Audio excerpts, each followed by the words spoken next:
কাফেরদের সাথে অবৈধ মেলামেশা করে কাফেরদের অবৈধ সন্তান জন্ম দিচ্ছে, রাস্তার ছেলে বখাটে ছেলে জন্ম দিচ্ছে। এটা আমাদের জন্য অশনি সংকেত, আমাদের জন্য রেড সিগন্যাল। আগামীতে এটা চলতে থাকলে পরিস্থিতি ভয়াবহ হবে। প্রিয় হাজিরিন, বুঝতে হবে আমার নবীজির হাদিসে পাকের মধ্যে বলা হয়েছে লজ্জা ইমানের অন্তর্ভুক্ত। ইমান হলো জান্নাতের মধ্যে বড় নিয়ামত, সুবহানাল্লাহ।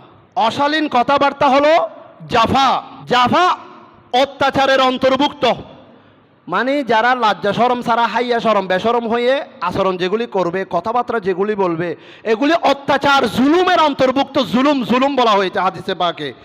সেই জন্য যারা এরকম বেহায়া বেশরম লজ্জাশীলতা ছেড়ে দিয়ে জঘন্য জেনা করবে, এই হিন্দুদের সাথে অবৈধ মেলামেশা সম্পর্ক করবে লেখাপড়া করতে গিয়ে, তারা জুলুম করছে।